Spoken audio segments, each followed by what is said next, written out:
Hey fellow hooligans, it's Lindsey here, your sub for the night. I thought I would talk about what seems to be the trending topic here on the channel, and that is a possibility of an upcoming Quadrophenia tour. So I thought I would give my opinion of the whole topic. To be quite honest, I'm probably the only person that's not really that enthused or all that excited about, a possible tour. And I'll tell you why. Now, before anybody gets all in hysterics, like, oh, well, that's like a jab against Roger and Pete. It's not that. I mean, don't get me wrong. I'm supportive of Pete and Roger. I think it's fantastic that they still want to continue working together. However, to me, it's not, the current lineup is not the Who. It's just Roger and Pete. And I know a lot of people would probably say, well, why does it matter to you? I mean, it's just a name. There's nothing that pisses me off more than when somebody says it's just a name. I mean, of those people that say that, let me ask you this.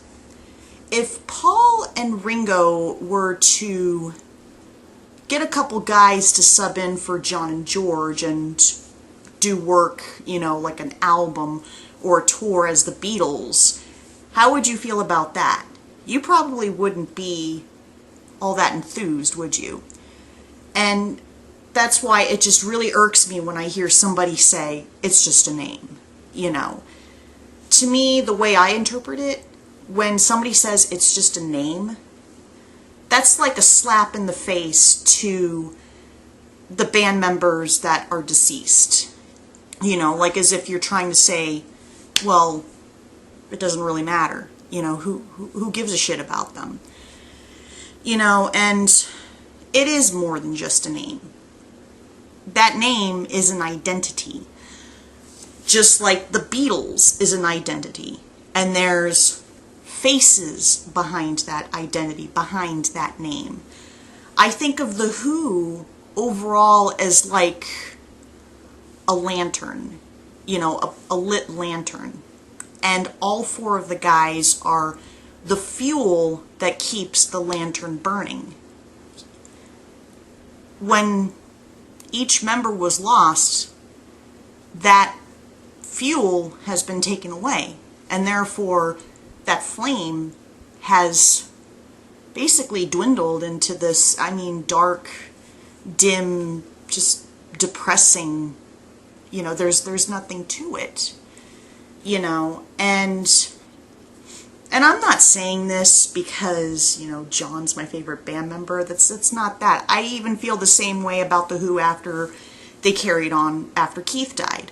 It made me think of Emery's post, last video, on what Emery thought of the Who going on without Keith, and I feel the same way.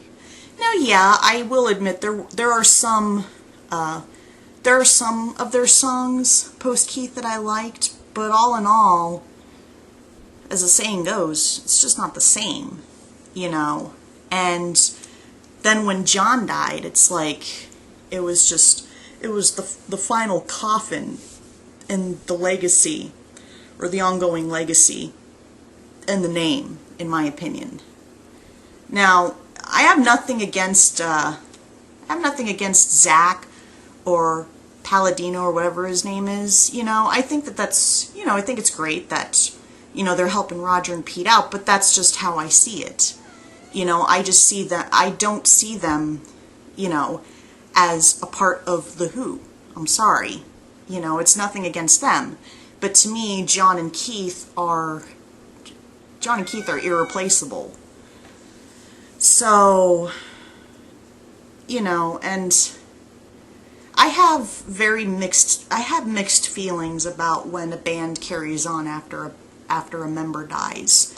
I mean, yeah, there's some exceptions to the rule, like the Rolling Stones after Brian Jones died and Pink Floyd after Syd Barrett left the group. But, you know, you look at a band like The Who, and it's like, you know, all the members, just everybody in that group is important. Nobody, I mean, to me, nobody is more important than the other. Not one person is more important than the other person. You know, and, I mean, I'm sure people would probably say the same thing if the roles were reversed and it was John and Keith that were still alive and, you know, Roger and Peter, the deceased ones. I mean, people would say the same thing. It's not The Who, you know. I mean, it's like, I honestly didn't understand why they would continue on under that name after Keith died. I mean, because you look at Led Zeppelin after John Bonham died, the rest of the guys knew that they couldn't carry on under the Zeppelin name because, you know, Bonzo was a big part of that. He, you know, he was a special person in that group. He meant something to that group.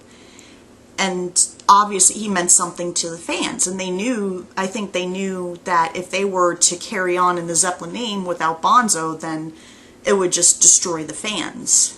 You know, the same goes with the Beatles. You know, after Lennon died, after Lennon was killed, you know, the rest of the surviving members knew that there was no possibility of a reunion because it wouldn't be right. You know, granted, they did do some stuff, you know, for the anthology album, or they got together for the anthology album as the Beatles, but it was to add some added material to what John recorded. So, you know, like I said before, you know, and I'll say it again, this is not meant to be a jab against Roger and Pete. You know, and like I said before, I think it's fantastic that they still want to continue working together, but I'm sorry, I can't accept them as The Who. Not without John and Keith. I just can't. So, that's pretty much my overall opinion. I'm kind of curious to know what everybody else's opinions are on this. If you have any, you know, go ahead and leave a comment, and until next time, see ya.